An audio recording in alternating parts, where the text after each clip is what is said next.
72,600க்கும் 70,200க்கும் இடையில மார்க்கெட் திரும்பறதுக்கு வாய்ப்பு இருக்கும். அதுபடி பார்த்தீங்கன்னா சென்செக்ஸ் கிட்ட திரும்புற செட்டப்புக்குள்ள மார்க்கெட் வந்துருச்சு சென்செக்ஸை பொறுத்தளவுக்கு.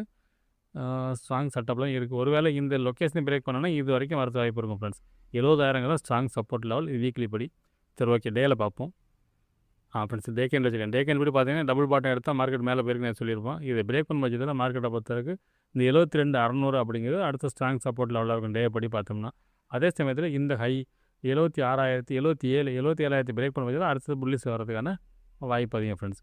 என்னோடய பாயிண்ட் ஆஃப் வியூவில் இது உடைக்கிறதுக்கு வாய்ப்பு இருக்க மாதிரி செட்டப்பில் தான் அதாவது இது சாரி பேங்க் நிஃப்டி தான் உடைக்கிற செட்டப்பில் இருக்குது. இதுபடி பார்த்தீங்கன்னா இவங்க சப்போர்ட் எடுக்கிற செட்டப்பில் தான் மார்க்கெட் முடிஞ்சிருக்கு.